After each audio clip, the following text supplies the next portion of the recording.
Hello, everyone, and thanks for joining us. My name is Christine Kennedy, and on behalf of the Office of Alumni Engagement, I'd like to welcome you to our talk, Reinvigorate Your Canadian Spirit with Parks Canada.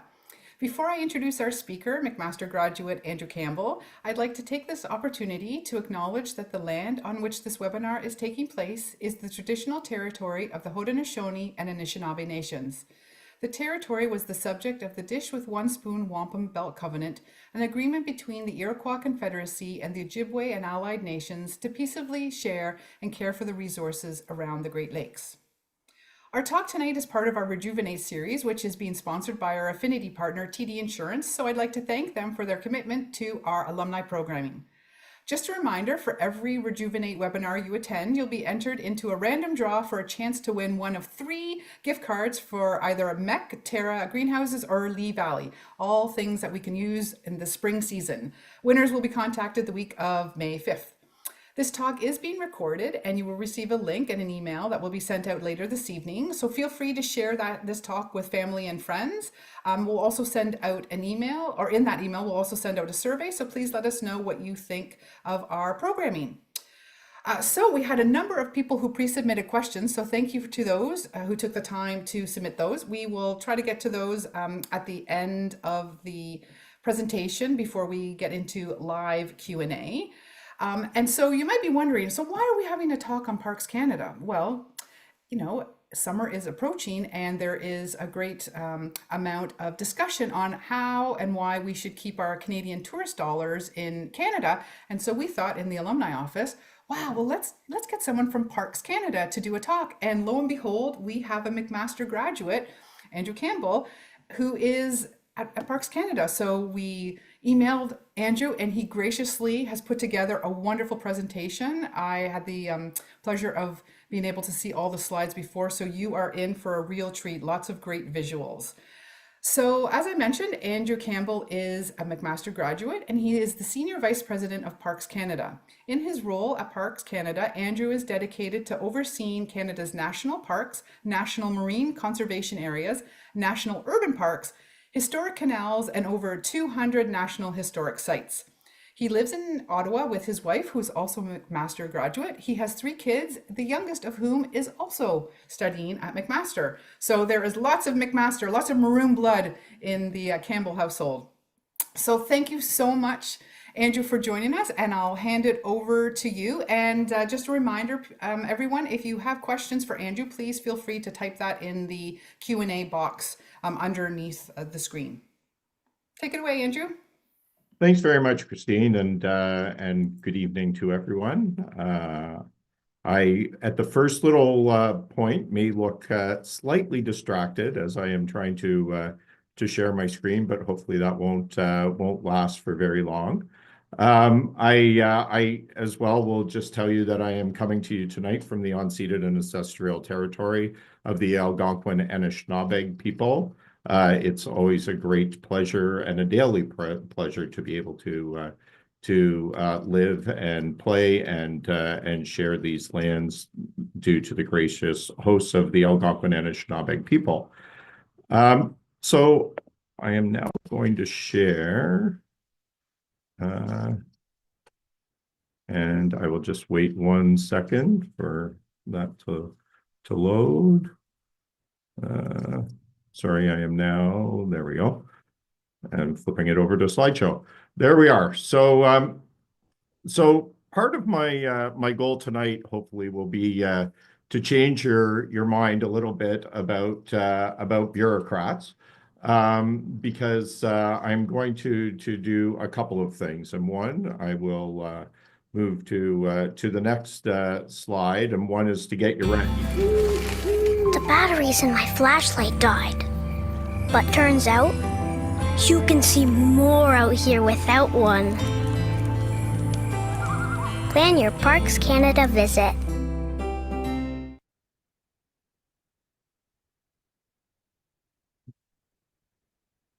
Moving forward, but we will. Whoop, there we go. And with that, I'm sure that what you all thought that I would do tonight is to start with a slide, and probably am with a slide that looks like this one, where as a bureaucrat, I would talk to and comfortably brag about my organization, and that Parks Canada has a multi-billion-dollar impact on the Canadian economy. That we have over 8,000 businesses we support across the country. That we welcome more than 25 million visitors a year. But as opposed to that, I am going to talk to you this evening about a few different things. One, about bettering relationships. Two, about people and passionate people. And the third thing, may I just say, love. And to do this, I'm going to take you on a voyage across Canada using the lens of Parks Canada. And at the end, I'm hoping that you'll have the temptation to visit more of Canada, fall more in love with our wonderful country. And hopefully, when I'm through, that you'll believe that national parks, national historic sites, marine conservation areas are not just beautiful landscapes, but they hold the stories that are truly the essence of what it means to be Canadian. They tell the story of our natural heritage, our history, and our identity. So I'm going to start this evening by talking about the bettering of relationships. And although I've been married to my fellow Macrad for a few decades, and for those of you that are a little in my same generation, I also lived in McKay Hall upstairs from Dick Day. I don't feel that I am in a good position to talk about relationships about myself. It is tonight that I'll talk about the relationship that we have with Indigenous peoples and what Parks Canada is doing with that on your behalf as Canadians. And you might be thinking, why isn't this guy saying the word reconciliation? And here I'll come back and refer to my marriage. So if I had done something horrendous to my wife, Claudia, and arrived home with flowers, I wouldn't say that I had reconciled together with Claudia. It would only be Claudia that could declare that the relationship is reconciled. And thus, as Parks Canada, we look at improving relationships with Indigenous peoples across the country. Now, to do that, Parks Canada has several forms of co-management type agreements with only over 300 different Indigenous nations. The basis of these relationships is what is called two-eyed seeing. So looking through both an Indigenous and a non-Indigenous lens when we are making our decisions. And so as we go through this, we have codified this through the Government of Canada's first policy for co-decision-making called the Parks Canada Indigenous Stewardship Policy. And for the Canadian people, this means that our places across the country are managed in a way to better relationships with respect and cultural continuity of our treasured places. This means looking at the protection of these places through the lens that Indigenous people must continue to coexist with the natural environment in these places. And in some, like what you see in front of you right now, Banff National Park, and not a usual shot you would see of Banff National Park, you see the reintroduction of bison. And part of the reintroduction of bison within Banff National Park was to create cultural continuity with the 7 Indigenous nations that help us co-manage Banff National Park. And in fact, when the species starts to rebound, and there are more, that in fact, this year we had our first Indigenous harvest of bison within Banff National Park. So it's not for me to say whether things are looking up on reconciliation or not, but I'm going to play you a short video concerning Talareptia Amunga National Marine Conservation Area, which is often referred to as the Serengeti of the Sea, to show what this means to the Indigenous people of the area.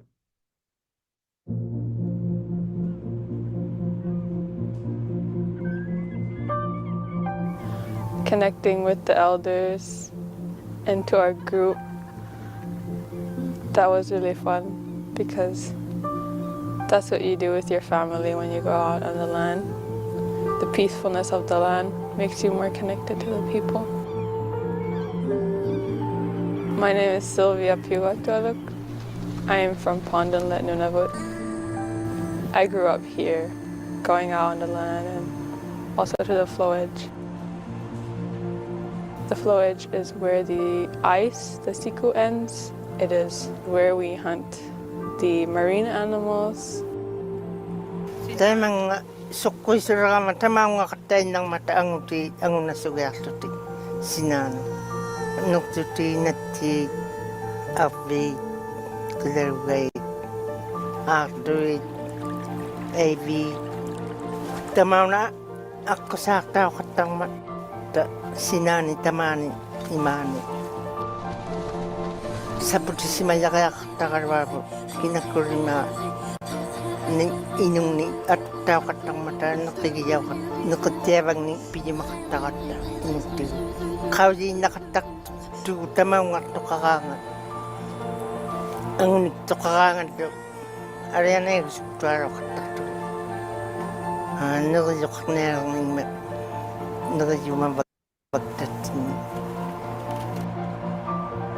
After a long period of the winter, you go there and you feel so much like peace and happiness because you know that the summer will come and that seeing these type of animals there means they will come during the summer. So you feel so much like, you feel so happy. Taman na, kawin marak sa tigo, umiyak dwa, nakingak, nunak dwa mingak dwa, may sukta karang mata, nukta karang mata. Ama, tinggal kau tadi nakingak tu nitiak tu nunak dwa, mitamaw nga katang mata. Ni pierang ni tusa katang mata nukta tu. Ama imak, taman na kawin magatigo, imavik tayo gatigo, taman na. Sukok padayok umiyak dyan, kawin medyo.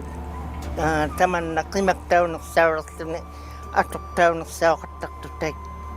Laktilugo umiyak dyan, tingin kau tani dinudo, ni pilerong mata umiyak dyan.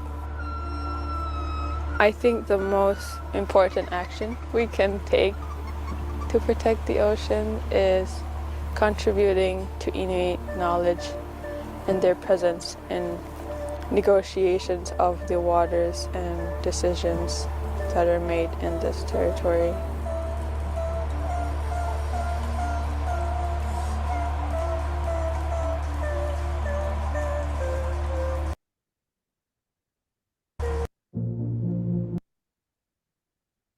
All right.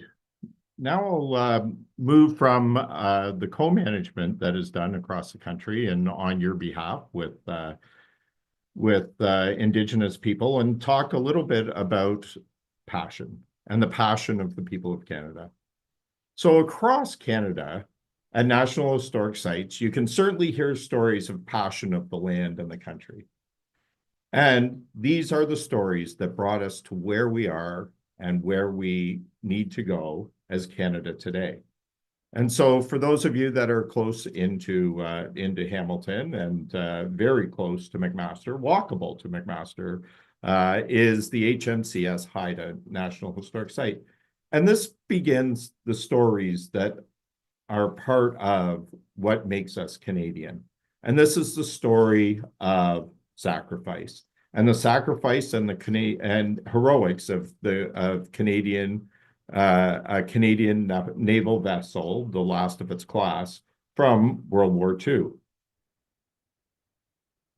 Next is a story that is almost unbelievable, especially given today's context, and that's the story of the threat of sovereignty of Canada from the United States. So here at Fort George, just down the road from McMaster University, you'll see where Canadians of yesteryear, during the Battle of 1812, quickly built fortresses across the country for the protection of Canada from the imminent threat of the United States. Next, you'll also see the same thing at the Rideau Canal National Historic Site, where Irish immigrants, together with British naval engineers and, British military engineers, over 6 years, had created the world's largest slackwater canal system to protect ourselves from the perceived threat of the American Fenian raiders. At Fort Wellington, you'll see those who passionately defended the country after the US Revolutionary War. And to hear those stories and see how Canadians during that period of time protected our country. Further to that, if we go out to the furthest point east in Canada, where you can watch the sun come up over North America, you'll see the stories of lighthouse keepers, those Canadians and their families who were there to protect Canada's fishermen, our Navy, and those that were doing, in the case of St. John's, those that were also in the early cruise industry. You'll also see at places like the Halifax Citadel a story of those and stories of those that dreamed of a better life. And the one that I'm going to talk about is those for freed American slaves that came in and around the British fort in Halifax and created Africville just outside of the Halifax Citadel. Here at the Halifax Citadel, you can hear that story.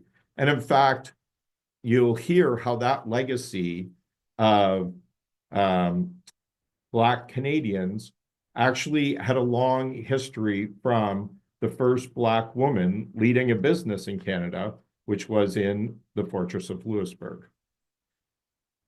We also have the story of economy and those of the hardened fishers that would go out on a daily basis into the North Atlantic to build a fishery industry in the New World. At Grosse Ile and the Irish Memorial in Quebec, you can also hear about how early Canadians protected Irish immigrants during the Irish land clearances and the famine, and how the quarantine station at Grosse Ile and the monument to those Irish immigrants that first came to Canada really shaped our country. And those that are looking for the story of Confederation can also look for it in the fortifications of Quebec, where the first of the Constitutional Confederation conferences were held.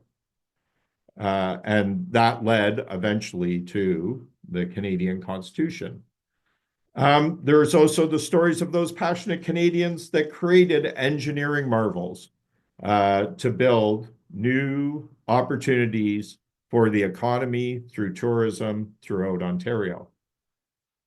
You also can see the story that those that developed trade routes to build better lives for their families in times of strife where they were returning goods to their countries of origin, and a site where, as well, at Lower Fort Garry, where the first of the treaties, Treaty 1, was signed with the Plains people.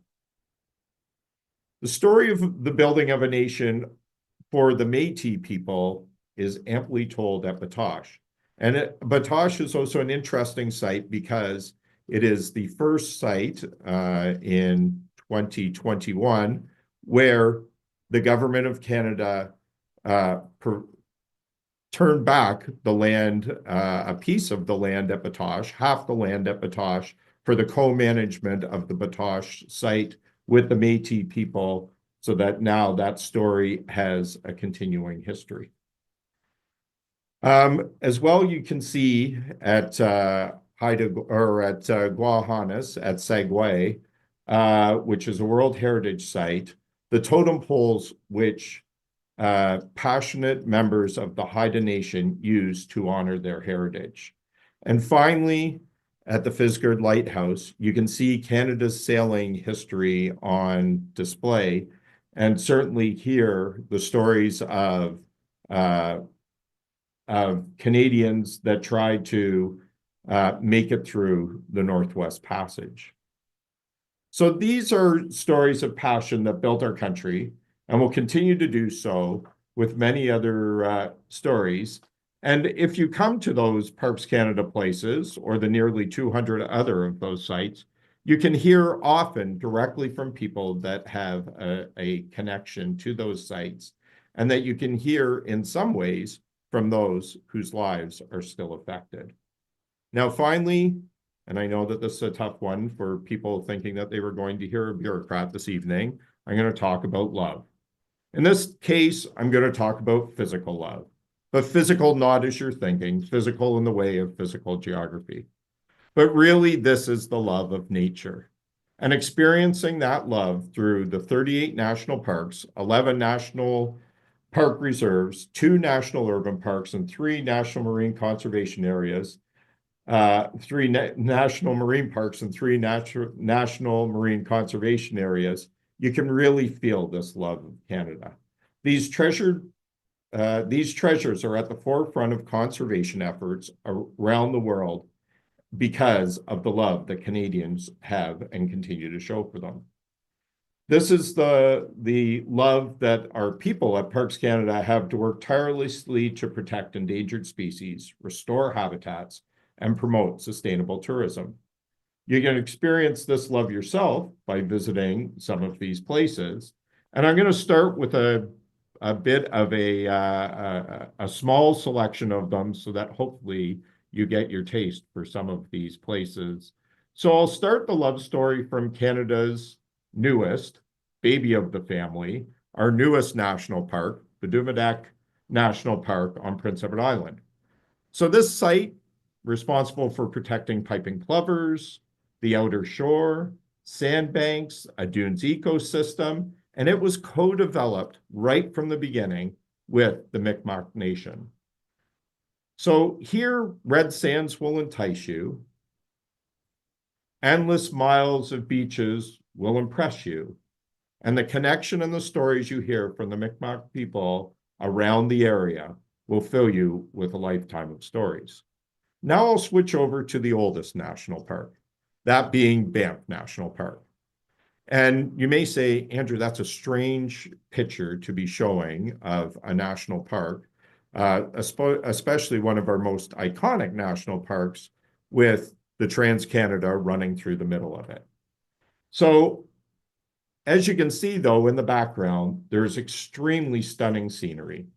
And that includes Lake Louise, Lake Minnewanka, and certainly what you're seeing here, the Bow Valley. And each year it attracts millions of visitors. So you may say, with that much love, are we loving this oldest park to death? Well, the answer to that is no, as we have visitation strategies combined with world-leading technologies, such as the animal overpass, if you look at the bottom of the screen, and animal underpasses, which you can see by the river's edge about midway up the screen, that keep ecological sensitive species connected. So in this way, we are continuing to protect the ecological integrity from the oldest national park from this generation to the next. The next national park that I'll talk about is the one over the last year that, for sad reasons, got the most coverage of all national parks. And that's Jasper National Park. And here you can see a fire crew looking out on the early stages of the Jasper fires. It certainly is the story of the passion and love of the people that work in the national parks in their continuing to work on extinguishing the fire. But really, Jasper demonstrated another thing. It demonstrates the resilience of nature. As the snow melts, and I was just out last week and the snow is melting, there are bears, grizzlies now out of their dens, walking around through the forest. Caribou and elk are finding new green patches, and new green sprouts are springing to life in the fire-torn areas of the park. And the most iconic of the visitor areas are now reopening. So I hope that people are heartened to hear that the resilience of nature and the resilience of Jasperites are strong. Sometimes, though, distance always doesn't make the heart grow fonder. So I'll provide you with a few local places close to McMaster that you can also fall in love with. The first of that is the Rouge National Urban Park. This 100 square kilometer park in the heart of the GTA not only protects hundreds of species, but is home to the Huron People's Carrying Site as an archaeological site, hundreds of kilometers of trails, and in a new thing, and what is in national urban parks, is the protection of farms and farmlands. And I would be remiss right now if I didn't mention that it will soon have its own farm to pallet brewery and distillery to help you relax after a long day of hiking. And all of this you can reach by GO train from McMaster University. The next is Point Pelee National Park. And if you're a birder, I'm already telling you about a park that you already know about. And Point Pelee is Canada's southernmost point and southernmost park, therefore. It is actually south of the northern border of California. So it is south. This gem of a park offers you year-round glamping. So you don't have to bring your own tents. You can stay in an authentic. You can get Indigenous interpretation programs, but it's also home on the migratory flyway of the monarch butterfly. And if you haven't been down to Point Pelee to experience it's something not to be missed. And at this time of year, there is amazing birding going on, as it is the busiest birding area and one of the largest migration routes in the entire country. Next, a short drive and boat ride from Hamilton are Georgian Bay Islands National Park. And as you can see here, you get those stunning, iconic Group of Seven-esque sceneries. You also get large, if you are a geologist or a glaciologist, you also get huge erratics on Georgian Bay Islands. But you also, if you are out for a visit, you get warm beaches, cool forests, and if you're into it, rattlesnakes, and more gently, turtles. If you look towards another park that's a short drive and boat ride away, Fathom 5 National Marine Park is up at the end of the Bruce Peninsula. So you can start your hike from McMaster and end up in Fathom 5.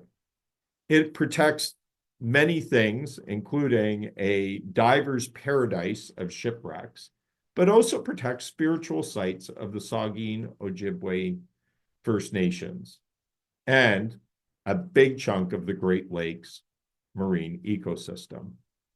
Now, for those that are further afield but still drivable, I'm going to, and for some of you, hopefully bike trippable, I'll give you a few places. Now, the first one's a hard bike ride, I will admit, but it's one of two Newfoundland gems that I'm going to talk about, and that is Terra Nova National Park.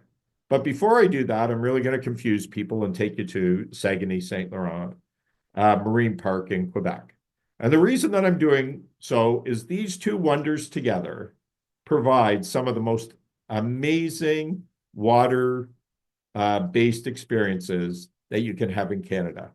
Both have massive whale adventures that you can go on either in a self-propelled boat, paddling yourself, or going out on a tour.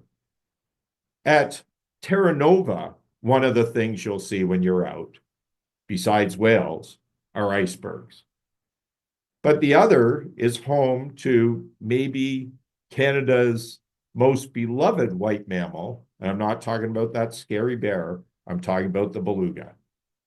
This marine park in Saguenay-Saint Laurent should be a point of pride for all Canadians, as it is currently being expanded by 4 times to protect the entire St. Lawrence Beluga estuary. I'll now take us back to one of my favorite parks and that's Gros Morne National Park in Newfoundland, the other great national park in Newfoundland from Terra Nova. And here you get a chance to see in front of those cyclists where the African plate actually juts out into North America. That combined with the moose that you can see, the Woody Point Writers Festival, and probably one of the most iconic scenery of the Western Brook Pond that you have in this photo, you will have other cultural experiences that will make you fall mournfully in love. Now, I use mournfully there because I am known amongst Parks Canada as somebody that is always telling bad dad jokes, and I've lasted this long without a bad dad joke. Next, we'll go back to Quebec at Forillon National Park. And at Forillon National Park, it's amazing because just out where you see the water, you can swim with seals. And then you can take a bike trip from where you are seeing all through those beautiful winding hills and maybe have one of Canada's best bike rides, all combined with amazing Acadian, French, and Mi'kmaq culture. The next park is I'm jumping way ahead into the prairies at Prince Albert National Park. And as every family has a favorite child, this park is my favorite park. I always make that joke because everybody says you should never say that you have a favorite child. At Parks Canada, it's also almost verboten to say you have a favorite park. But the point that I will tell you about saying that this is my favorite park, and as offended as people at Parks Canada are when I say this, I made the decision to ask my wife to marry me in another national park, and it wasn't Prince Albert. So maybe that's why she is or isn't online tonight. I don't know. But I'm not going to start with that because that's a whole other love story, not the one I'm here to talk about tonight. So I also wanted to underline for a second that these places are here for everyone. So whether you're somebody that can climb to the top of the mountains in Kluane National Park Reserve, or if you are somebody who can visit virtually, or you are somebody that can visit in some of our accessible hiking areas or accessible watercraft, adventures await for all Canadians. Now, I will next move to one that is for the Swifties out there, in case there is that audience segment today, and that's. Today I'm talking about the OG Swifty, and that's Swift Current. And if you head south of that Swifty, you'll find Grasslands National Park. Now, Grasslands National Park is a place to go if you want to see your shadow cast by stars. That's how dark it is at Grasslands National Park. It's also one of the most amazing sites for a grassland, badland type of site in all of Canada, and is also known as the most silent place on earth. So maybe the difference between a Swifty concert and Grasslands National Park, one small one, is it's certainly much quieter in Grasslands National Park. Now, some of the final places where I think that people can fall in love with Canada are very more difficult to get to, but I thought I would show them to you and hopefully create some dreams. I have already shown you Kluane from a different perspective, but this is Kluane National Park Reserve that is home to Canada's highest peak, and it's where you can experience huge nature up in the Yukon with mountain goats, with mountain sheep, with grizzlies that are all just a valley away. The next that I will talk about is Wapusk. And normally the pictures of Wapusk that you have seen all over the place show polar bears, because Wapusk is the home of the greatest concentration of polar bears in the world. But I always think poor guys like this out on caribou, out on the muskeg are also worthy.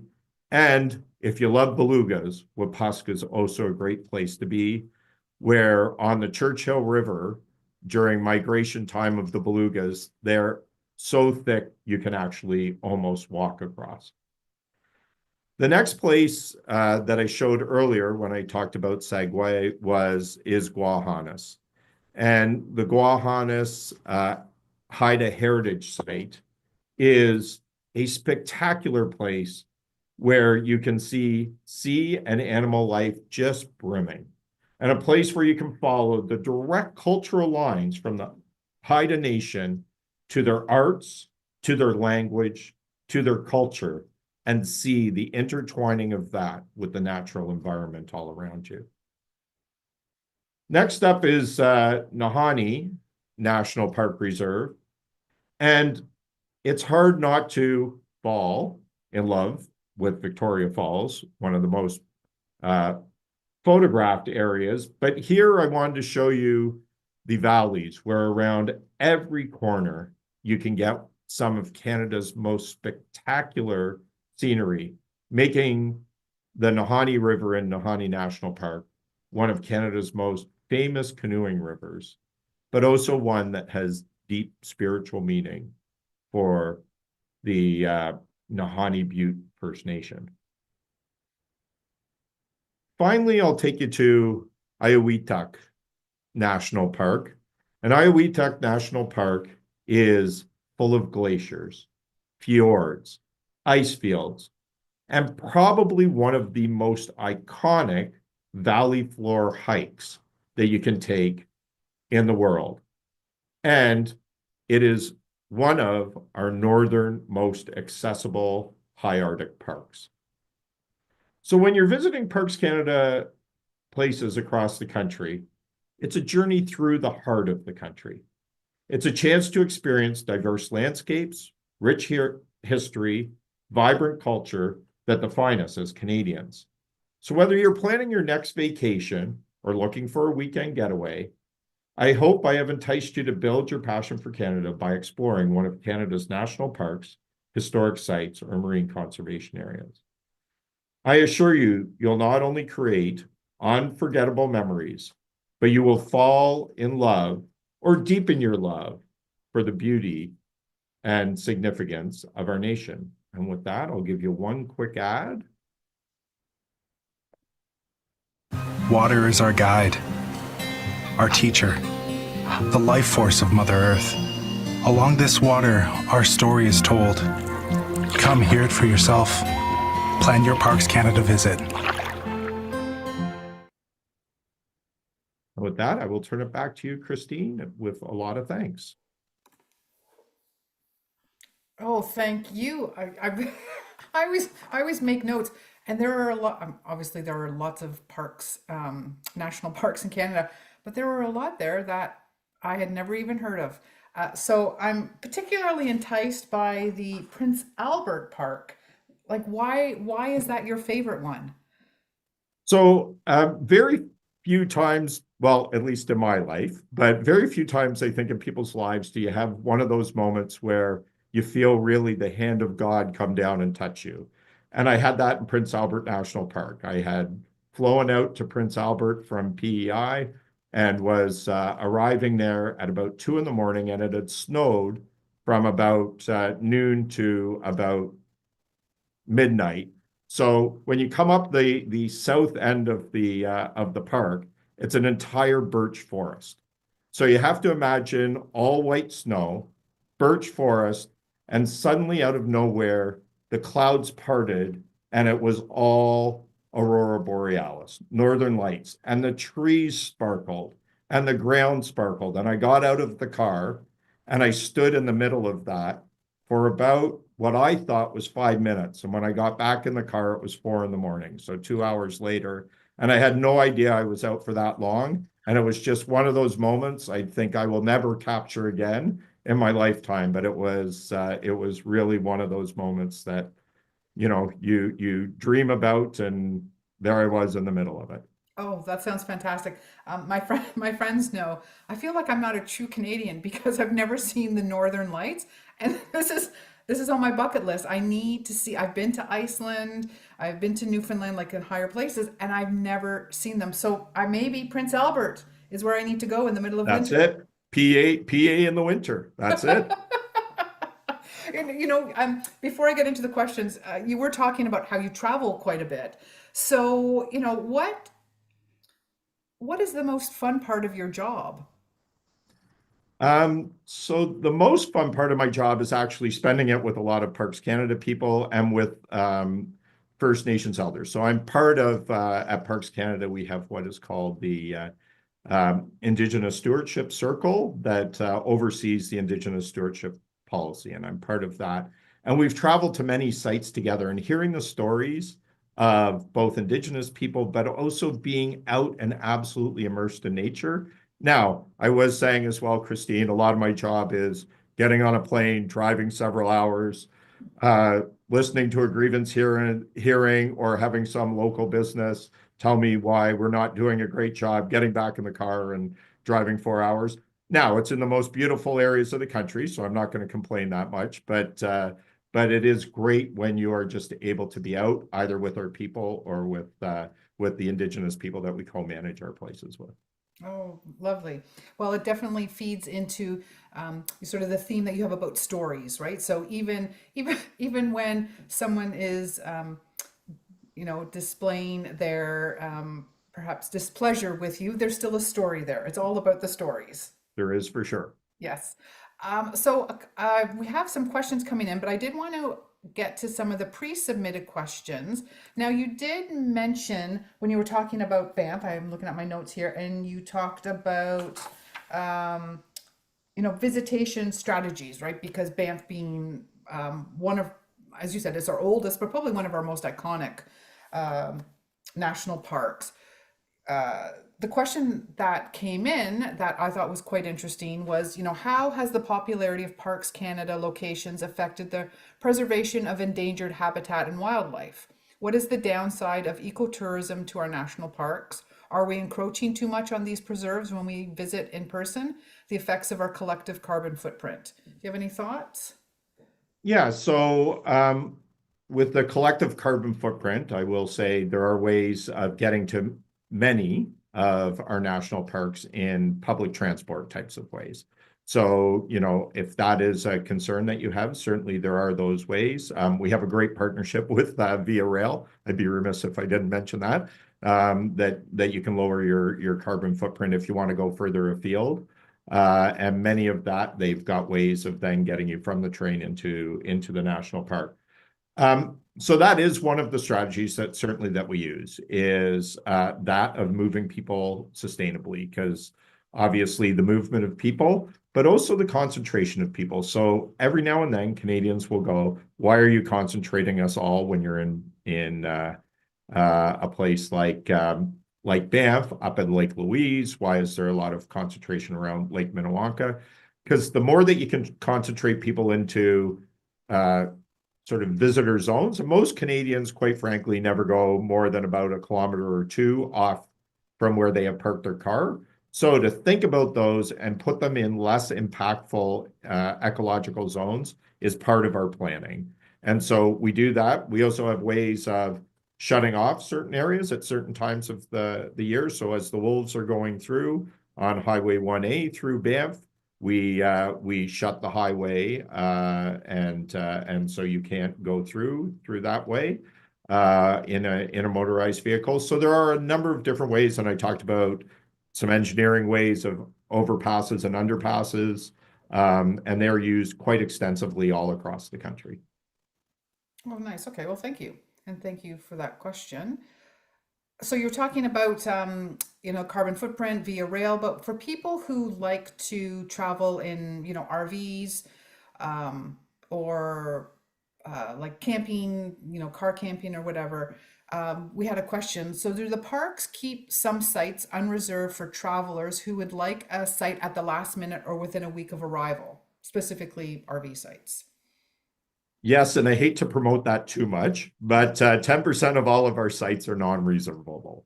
So we have that, plus we have what's called overflow camping, which isn't the highest end of campgrounds or campsites.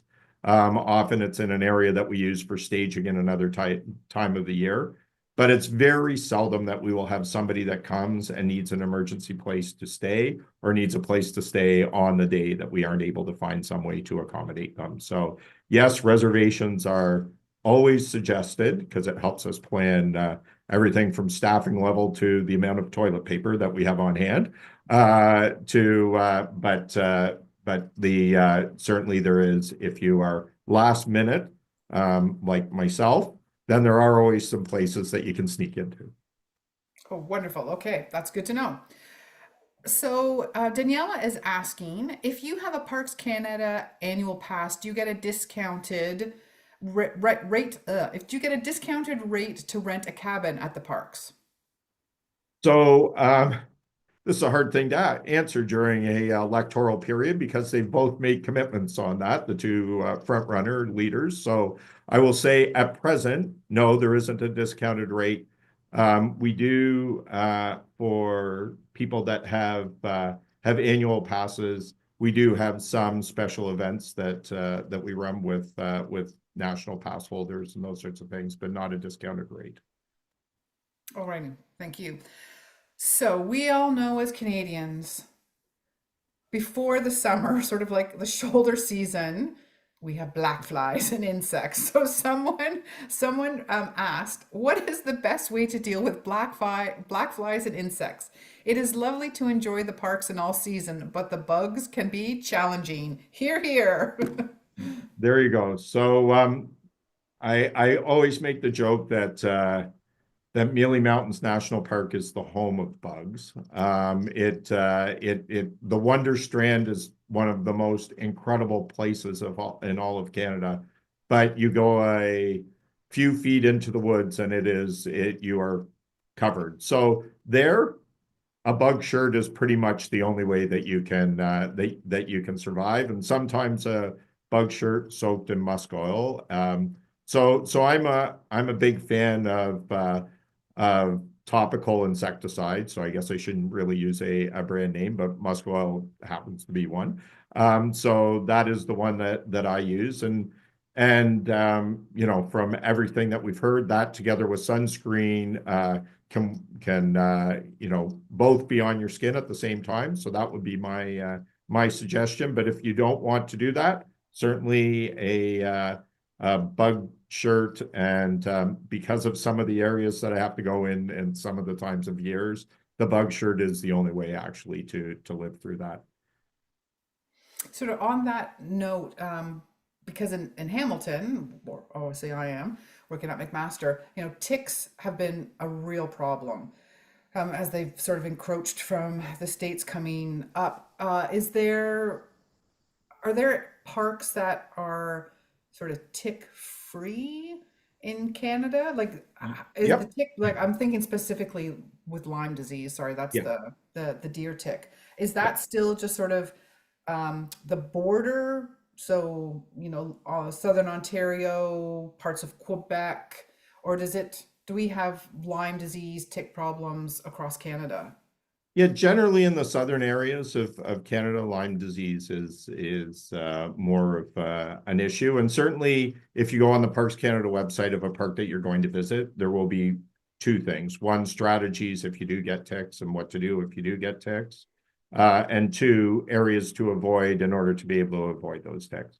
So the only park that I can think of off the top of my head where we have had a full park closure as we were doing investigations into where the ticks was in Ketchimakuchik National Park in Nova Scotia. But certainly ticks carrying Lyme disease are something that yeah, we've had to take more and more seriously. In fact, invasive species of all sorts across the country. So whether it's wild pigs across the prairies, whether it's diseases that are carried like ungulate wasting disease, whether it's zebra mussels, certainly we look at all of those and have developed strategies or at least ways to inform people of how to protect themselves and as well how to protect the environment of the place that they're in. Well, I'm thinking, if you're wanting to visit parks, what was the last park that you mentioned, the one like really north with the Iowetuck. yes. I bet you wouldn't have any ticks up there. You do not have ticks up there. You would have flies though, pretty Okay. much in the summertime, and surprisingly in places like Pangerton and Iqaluit, and so that park is very close to Pangerton. There are a lot of flies there, in fact, and bugs and biting bugs, and even the opening slide that of me way up north, that was in Katurnapak National Park, and that's about 250 km south of the magnetic North Pole. There are bugs even up there, so yeah, it's hard to escape the insect. Yes, well, they were here first. They were, yes.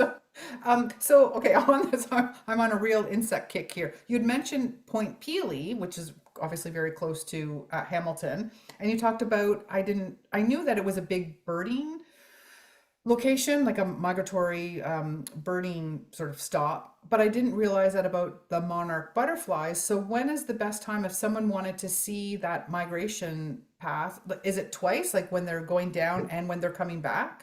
So mainly in the fall period of time is the better time to see that, and yeah, you can actually follow on our on again our website or social media, and they'll actually do a countdown as more and more monarch butterflies arrive. And one of the interesting parts is because they sort of congregate there and then go through the middle US and end up in Mexico, is almost every year the ambassador to Mexico goes. So that's a good way if you follow the ambassador to Mexico's website, you'll also see, because they always go at the height of the migration of the monarch to sort of say, have a good trip to the monarchs on their way down to Mexico. So you can either follow us or you can follow the ambassador of Mexico to Canada. Oh, that's fun. So Maureen is asking, are all of the parks dog friendly as long as they're on a leash, or are some parks restricted? I want to travel more in Canada, but need to travel with 2 dogs. So dogs on leash are allowed in. I'm gonna get corrected by somebody from Parks Canada, but dogs on leash generally are allowed in our regulations. In some national parks, we have some defined dogs off leash zones so that you could let your dog off leash and go for a run. In some of the northern parks, dogs are off leash. In fact, they're used in some places as still a mode and means of transportation. In many places, though, if you have support animals, you just really have to tell, and they can be of many types. You just need to inform the park attendants, or often in advance, if you can let them know, then we have been able to allow lots of service types of animals outside of dogs. And so, yeah, the main dog off leash problem is dogs are often a wildlife attractant. And so you don't want to get into that situation. Yes, of course. And I have dogs. If they wander, they can also harm the natural Yes. environment. Yes. So, I love the slideshow that you provided because it really does show the diversity of Canada and how beautiful our country is. Because you're responsible for so many different sites, not all of the sites, many of which are historical, have positive stories, right? Like there's difficult stories around Absolutely. many of those sites. So how does Parks Canada tell these stories honestly and fairly to visitors? And I'm thinking, about Indigenous communities where, the lands have been taken. And yeah, so how does Park Canada convey all of those stories, even the difficult ones, to visitors? Yeah, and certainly the history of Canada is fraught with bad chapters, and we have some great chapters, and we have some chapters that we need to be able to tell and tell openly. So I'll give a couple of examples. So at Bellevue House, which is the only National Historic Site in Canada that commemorates Sir John A. Macdonald, we totally redid that, and we redid that with the help of an Indigenous panel, together with representatives from the Chinese community, from some of the policies that Sir John A. had that were had major impacts on peoples across the country.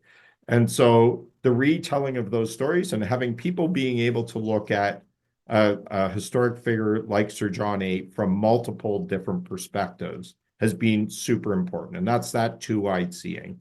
The other thing is we were honored by Chief Justice late Murray Sinclair to be the organization that would commemorate and tell the stories of residential schools across the country. So we've been doing that. We've had a separate program that through the National Historic Sites and Monuments Board and its Indigenous representatives through the National Center for Truth and Reconciliation. We have looked at how to tell that story. And you know, very much it's still a living story. So many of these, you don't stop at the one point, you need to move forward.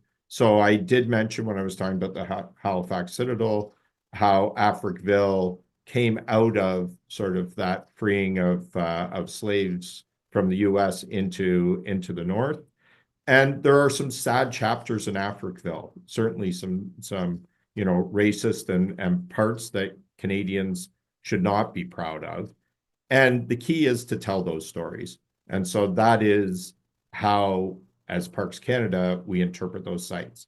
I think as I'm setting the betterment of our relationships, in many cases, you know, the national parks, Banff, Jasper, Waterton, were formed in an era where, in fact, Wood Buffalo, there's lots, that Indigenous people were forcibly removed. So we have had, as we are looking at co-management, part of that is having what's called Indigenous benefits agreements with First Nations and Indigenous, be it Métis or Inuit people.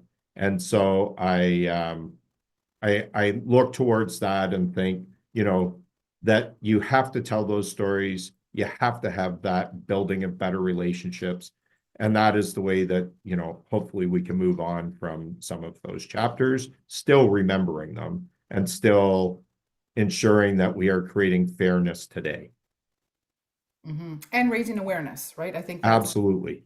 It's two-part. I think talking to you and watching your presentation, that Parks Canada is not only about displaying our beautiful parks, but also the history behind them and telling the stories. And it's an opportunity for Canadians and for our international visitors to learn the truth about some of the more difficult history of Canada, but also the wonderful history of Canada. Agree. Yes.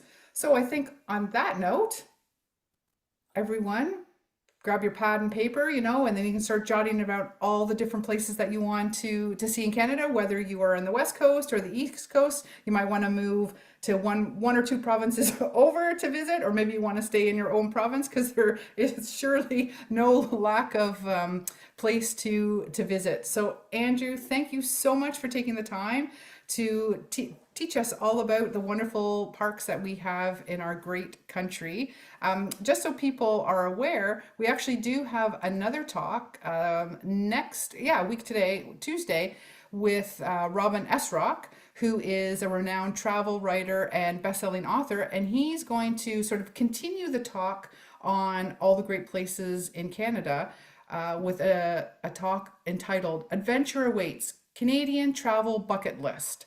And some of those places that Andrew talked about tonight might be on that, but I think he's also going to be talking about some of the more secluded places off the beaten path. So if you're interested in off the beaten path places to visit in Canada, please tune in to that next week. So thank you all for joining us this evening. Thank you, Andrew, for sharing your knowledge with us. It was a wonderful discussion, and maybe we'll see you in Prince Albert. Perfect. Take Thanks, care, everyone. Christine, and thank you, everyone. Have a great evening. Take care.